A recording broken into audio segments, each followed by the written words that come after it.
Турнир очень нравится. Мы первый раз играем на нем.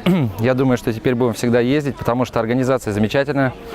Что хочется отметить, довольно много участников, и это нравится, да.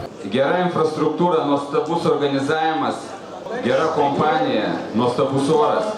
Visiems sėkmės, pergalės. Aišku, yra toks posakis, mes mylim futbolą dėl to, kas būna po futbolo. Tai palinkėčiau turiningai praleisti ir trečią kėlinį, tik tai ne tiek turiningai, kad rytoj būtų lengviau žaisti. 1, 2, 3! Вы живой пример для молодежи, как надо бороться за место в составе. Как вам удается этого добиться? Постоянные тренировки – это первое. А второе – желание. Хочешь играть в составе, нужно доказывать себе, окружающим, в первую очередь себе. Тренировки, и будешь в составе. Команда у нас состоит из игроков, в основном ребята, которые учились в Висагиносе. После школы все поехали учиться в Вильнюс Каунас, и там, скажем так, мы просто тренировались одно время, по средам, по воскресеньям. И как-то пришла идея сыграть один турнир, это был ITFL, так называемый.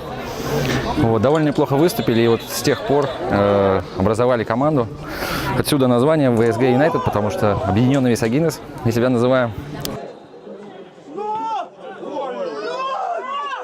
Taigi baigėsi grupių rungtynės ir pirmos, antros vietos iš visų grupių išeina į kitą etapą, į aštuntfinalius, ir išeina taip pat 4 geriausios 3 vietos komandos.